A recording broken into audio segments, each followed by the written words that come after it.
पाकिस्तान का field marshal आजकल America में है और वो वहाँ से न्यूक्लियर हथियारों की और न्यूक्लियर थ्रेट दे रहा है पूरी दुनिया को, ना सिर्फ इंडिया को, पूरी दुनिया को।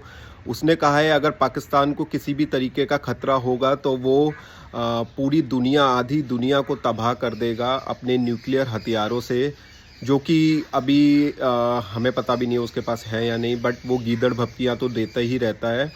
तो वो एक फ्रेंडली कंट्री जो कि जहाँ के प्रेसिडेंट पीस मेकर माने जाते हैं, वहाँ से न्यूक्लियर हथियारों की वो धमकी दे रहा है, न्यूक्लियर वॉर की धमकी दे रहा है, बोल रहा है आधी दुनिया को वो तबाह कर देगा। और उसने साथ ही में ये कहा है कि अगर इंडिया इंडस वाटर ट्रीटी को रद्द करता है और डैम क्रिएट करता है तो वो 10 मिसाइलें वहाँ पे मार देगा। अभी आपने देखा था 2 महीने पहले 4 डेज़ का जो कॉन्फ्लिक्ट रहा था, एक मिसाइल भी उनकी इंडिया पे नहीं गिर पाई थी, सारी हवा में डिस्ट्रॉय हुई थी। और इंडिया की ब्रह्मोस को शायद वो भूल चुके हैं, जो सारे एयर बेसेस उनके तबाह हुए थे, सारे आतंकवादी जो उनके अड्डे थे वो तबाह किए थे। और वो अब धमकी दे रहा है कि वो 10 मिसाइलों की उनके पास कमी नहीं है और वो इंडिया के डैमों को अगर इंडिया बनाता है तो उसको तबाह कर देगा।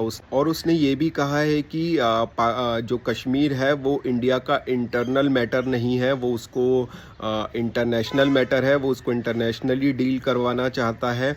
और उसने बोला है कि उसने खुद बोला है, ये ऑन रिकॉर्ड है, कि इंडिया जो है वो एक मर्सिडीज़ कार की तरह है और पाकिस्तान जो है वो एक डंप ट्रक है जिसमें रेता बजरी लेके जाई जाती है।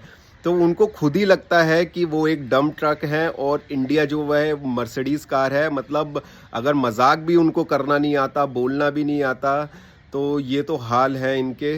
इस पे इंडिया की प्रतिक्रिया आ चुकी है। मिनिस्ट्री ऑफ एक्सटर्नल अफेयर्स का एक बयान आया है जिसमें उन्होंने कहा है, मैं आपको शॉर्ट में बताता हूँ, ये बहुत ही रिग्रेटेबल है जो आसिम मुनीर ने वहाँ पे बयान दिया है। It should have not been made from the soil of a friendly third country, जो कि अमेरिका है। India has already made it clear that it will not give in to nuclear blackmail. Nuclear blackmail को अब India बर्दाश्त नहीं करता है। We will continue to take the step necessary to safeguard our national security. India अपनी national security के आगे कोई भी धमकी को बर्दाश्त नहीं करेगा। पाकिस्तान हमेशा से यही करता रहा है, वो न्यूक्लियर वेपन्स की धमकी देता है और वहाँ की जो मिलिट्री है वो आतंकवादियों के साथ मिली रहती है और उनकी आड़ में इंडिया में प्रॉक्सी वॉर करती है। जो अभी अटैक हुआ है रिसेंट पहलगाम का, वो हम सब ने देखा है। तो ये न्यूक्लियर थ्रेट की